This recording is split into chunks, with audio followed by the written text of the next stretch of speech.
Hello friends, आपका फिर से स्वागत है आप ही के अपने चैनल क्रिक हिंदू गुरु में। दोस्तों, इस वीडियो में हम आपको बताने वाले हैं कि आप किसी भी मैच में, चाहे वो ओडीआई हो, टेस्ट हो, टी20 हो, ठीक है, कोई भी टूर्नामेंट का मैच हो, उसमें आप रिस्की कैप्टन जो है वो कैसे पिक कर सकते हैं, वो हम आपको इस वीडियो में बताने वाले हैं। जो बातें मैं आपको बताने वाला हूँ उसे बस आप ध्यान से सुन लेना और वैसा ही कर देना। बस आपका जो रिस्की कैप्टन है कभी गलत नहीं होगा और हमेशा आप जो है ग्रैंड लीग में टॉप पे आओगे। तो वो किस तरीके के होते हैं रिस्की कैप्टन, आपको बताए थे। तो एग्जाम्पल के लिए हमें इंडिया इंग्लैंड का ही टेस्ट मैच का ही बताए थे आपको एग्जाम्पल। तो आप इसको समझने की कोशिश कीजिएगा, बस और कुछ नहीं करना आपको। तो दोस्तों, अब हम बताते हैं आपको रिस्की कैप्टन किस तरीके से आप पिक कर सकते हो।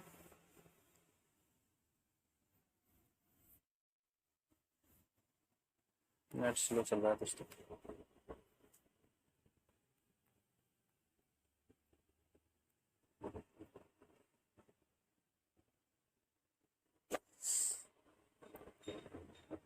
हाँ तो भाई, तो सबसे पहले देखो, जो जो प्लेयर आपको चाहिए पहले आप उन्हें पिक कर लो। जो भी आपके फेवरेट प्लेयर है, ठीक है, जो आपको लग रहा है चलेंगे, सबसे पहले आप उनको ले लो। इनको ले लिया, बैन फॉक्स को ले लिया, इसके बाद बैन स्टोक, रोहित शर्मा, जो जो मतलब आपको लग रहा है कि जो प्लेयर आपके परफॉर्म कर सकते हैं वो चलेंगे।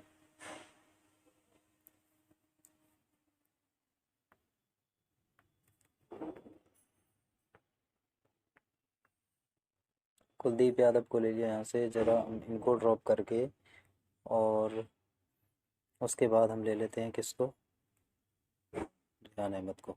ठीक है, तो ये दोस्तों हमारे हिसाब से मान लो कि ये सारे जो प्लेयर हो परफॉर्म करने वाले हैं। बट एक चीज़ आप देखना कि ये सारे अगर प्लेयर परफॉर्म करेंगे, ओके, तो अगर आपको देखो यहाँ पर कैप्टनसी सिलेक्शन किसकी ज़्यादा है, आप देख सकते हो। एग्जाम्पल के लिए रविंद्र जडेजा की मान लो ज़्यादा है, ठीक है, तो आपने ऐसा माना रविंद्र जडेजा की ज़्यादा है, सॉरी, यहाँ से हम बैंड को ड्रॉप जो से यशस्वी जायसवाल को लेते हैं, और मान लो जायसवाल की जो कैप्टनसी है वो 32% है, ओके, यहाँ पर आप देख सकते हो 32% कैप्टनसी है। ध्यान से सुनना। तो आप क्या कर सकते हो, देखो मान के चलो 32% इनकी कैप्टनसी है, तो अगर ये इस मैच में कैप्टन ना जाए, मान लो कि सिर्फ पॉइंट ही लेके जाए, बड़े पॉइंट ना दे तो, और मान के चलो ये बैटिंग विकेट है, कौन सी है, बैटिंग विकेट है, तो कैसे कैप्टन चुनोगे, देखो बैटिंग विकेट है, तो आपको क्या करना है, आपको कंपटीशन अगर कम करना है तो बैन स्टोक एक अच्छे चॉइस हो सकते हैं, देख सकते हो 1.61% लोग इनको कैप्टन बना रहे हैं। तो बैन स्टोक ज़्यादा नीचे भी नहीं आते, 4 नंबर पे आते हैं। अगर ये बैटिंग विकेट है तो बैन स्टोक आपको रन बना के देने वाले हैं, और वो बहुत ज़बरदस्त रन बनाते हैं और बॉलिंग भी कराते हैं। ओके, तो इससे आपका जो कॉम्पिटिशन है वो कम हो जाएगा। ओके, ये हो गए आपके इस टाइप के प्लेयर। और कौन हो सकते हैं, बस वो आपको ध्यान देना है, बैटिंग विकेट है ना, तो वो कोई टॉप ऑर्डर का ही बैट्समैन होना चाहिए, टॉप 4 का, ये बात आपको ध्यान रखना है, टॉप 4 का बैट्समैन होना चाहिए। ठीक है, ये बात आपको समझ में आ गई। अब दोस्तों देखो यहाँ पर, अब जैसे मान लो कि ऑलराउंडर सेक्शन है या बॉलर सेक्शन, ऑलराउंडर सेक्शन में आपको बताते हैं, जैसे मान लो कि विकेट गिरेंगे और रन भी बनते हैं जहाँ पर, वहाँ पर आपको ऑलराउंडर चूज़ करना है। जैसे फॉर एग्जांपल अगर जडेजा को तो लोग, बहुत सारे लोग बना रहे हैं, अगर मान के चलो इनका अगर 25% सिलेक्शन है कैप्टनसी का, तो आपको उनको बनाना है, नो डाउट। लेकिन आपको अगर थोड़ा सा रिस्क कम करना है, जडेजा को अपनी टीम से ड्रॉप नहीं करना, जैसे लग रहा है आपको जडेजा चलेंगे या कोई और ऐसा ऑलराउंडर है जो चलेगा, तो उनको ड्रॉप तो नहीं करना आपको टीम में, लेकिन एक बात है, उनको बनाना भी नहीं है। क्योंकि अगर आपको टीम टॉप पे चाहिए तो आपको थोड़ा सा रिस्क लेना पड़ेगा। अगर आप देखोगे तो ये अक्षर पटेल थोड़े से कम सेफ है, ज़्यादा सेफ नहीं है, कम सेफ है, यानी 5% है, तो ऐसे प्लेयर को आपको सीवीसी करना है। और क्या आप क्या कर सकते हो, और अब आपको बताते हैं, ये थोड़े से हमने बताए थे आपको कम रिस्की वाले। अब कम रिस्की वाले कैसे होते हैं, जैसे 2% कैप्टनसी जा रही है इसकी, 3% कम कैप्टनसी जा रही है उनकी, ठीक है, तो ये होते हैं रिस्की कैप्टन एक टाइप के। ओके, 5% मान लो, तो वो भी थोड़ा सा रिस्क ही होता है, समझ रहे हो, कम से कम 25 से तो कम ही है ना, 5% है कि नहीं। तो आपको ये बात समझ में आ गई होगी। अब आपको रिस्की कैप्टन कैसे पिक करना है, ग्रैंड लीग जो बिल्कुल रिस्की होते हैं, वो प्लेयर अच्छा होना चाहिए, यानी ध्यान से सुनना। एग्जाम्पल, अगर वो प्लेयर अच्छा है तो वो प्लेयर आपको विन करा के देने वाला है। जैसे जेम्स एंडरसन, कुलदीप यादव को हमने टिक लगा रखा ना, तो यहाँ पर अगर आप देखोगे तो जेम्स एंडरसन का कितना है, 0.31%, और जो कि टेस्ट में बहुत सारे विकेट लेते हैं, तो लोग इनको जानते नहीं, इंडिया को भी ये परेशान करते हैं। तो ऐसे प्लेयर्स जो है आपको, अगर जेम्स एंडरसन मान लो 5 विकेट ले जाते हैं, 5 विकेट, ओडीआई हो गया या फिर जो भी इस टाइप का बॉलर है, ठीक है, ओडीआई T20 जो भी हो गया, ओडीआई में, T20 टेस्ट में, बस आपको देख लेना उस हिसाब से वो प्लेयर मतलब अब जेम्स एंडरसन तो सीधी सी बात है टेस्ट में विकेट लेते हैं ज़्यादा, तो जेम्स एंडरसन मान लो अगर इस मैच में 7-8 विकेट ले जाए तो वो आपके 0.31% लोग उनको बना रहे हैं, समझ रहे हो। तो ये होता है रिस्क, जिसकी वजह से कैप्टन आप बनाओगे तो आपका जो कंपटीशन है बिल्कुल कम हो जाएगा और टीम आपकी टॉप पे जाएगी। और अगर मान के चलो कि बॉलर्स को हेल्प है, किसी विकेट पे बॉलर्स को हेल्प है, तो आप देख सकते हो कुलदीप यादव को कोई नहीं बना रहा 0.97%।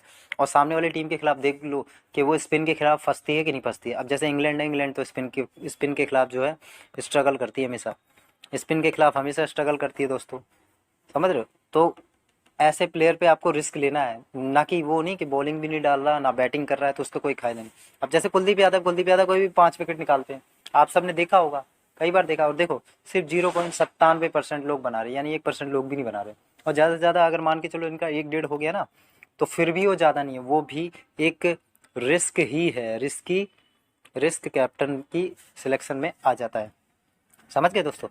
और बैटिंग सेक्शन का हमने आपको बता दिया, एक बार फिर से बताते हैं आपको बैटिंग सेक्शन से और कौन हो सकता है। देखो बेन स्टोक का हमने बता दिया आपको, और यहाँ से अगर आप मान लो जॉनी बेयरस्टो जबकि टॉप पे बैटिंग करते नहीं है, वो आपको ध्यान देना है। जैसे मान लो यहाँ पे बैन डकेट देखो, बैन डकेट भी है, लेकिन बैन डकेट आपको उतने पॉइंट देंगे नहीं। वो प्लेयर आपको मालूम नहीं चाहिए कि वो ज़्यादा प्लेयर पॉइंट देने वाला प्लेयर कौन हो सकता है, वो आपको एक बार ध्यान रखना है, जो आपका कॉम्पिटिशन कम करेगा। जैसे फॉर एग्जाम्पल मान लो शिखर भरत हो गए, ठीक है। आप शिखर भरत को एज अ कैप्टन ही, as a vice captain risky बना सकते हो। क्यों? क्योंकि शिखर भरत जो है मान के चलो उतने ज़्यादा पॉइंट नहीं लेते हैं। आपको प्लेयर्स के बारे में भी पता होना चाहिए। अगर आपने देखा होगा ना कई बार कि बहुत सारे प्लेयर होते हैं जो हमेशा 2 ही विकेट लेते हैं, बताते एक सेकंड। जो बहुत सारे प्लेयर थे वो हमेशा, अगर आपने नोट किया होगा, तो वो 2 ही विकेट लेते हैं, समझ रहे हो। वो हर बार कंटिन्यूसली 2 ही विकेट लेते रहते हैं। तो वैसे प्लेयर को बनाने का कोई फ़ायदा नहीं। आप पता होना चाहिए रियल में कि कभी उसने 4 विकेट लिए हों ज़िंदगी में, समझ रहे हो। कभी 4 विकेट ज़िंदगी में उसने पहले कभी लिए हों तो वो आपको ध्यान रहना चाहिए। या फिर 3 विकेट लिए हों, या फिर 5 विकेट लिए हो अगर वो बॉलर है तो वो चीज़ आपको पता होनी चाहिए। तभी उसके चांस है हाई है कि वो दोबारा 4 या 5 विकेट कभी ले सकता है, अगर उसका सिलेक्शन कम है तो, प्लेयर अच्छा है वो तब, समझ रहे हो। इस बात को आपको ध्यान में रखना है। ओके, तो ये बात आप समझिए। बैट्समैन है तो कभी उसने कई बार मान के चलो 100 रन बनाए हो तो, सॉरी, मान के चलो कभी बहुत बार उसने 100 रन बनाए हो, या फिर मान के चलो 70 रन उसने बहुत बार बनाए हो, तो उस प्लेयर को आपको सीवीसी करना है जब उसका सिलेक्शन जो है वो कम हो जाए, समझ रहे हो, तब उसको बनाना है। तो ऐसे प्लेयर को आपको पिक करना है ग्रैंड लीग की टीम में। तो दोस्तों उम्मीद करते हैं आपको ये जानकारी पसंद आई होगी। जानकारी अगर पसंद आई हो तो आप एक बार क्या है चैनल को सब्सक्राइब कर दें, क्योंकि ऐसे ही ग्रैंड लीग से रिलेटेड हम वीडियो लाते रहेंगे, और भी बहुत सारी वीडियो लाएंगे। तो चैनल को आप सब्सक्राइब करके बेल आइकन दबा दें। उम्मीद करते हैं आपको ये वीडियो पसंद आई होगी। मिलते हैं अगले वीडियो में, तब तक के लिए गुड बाय।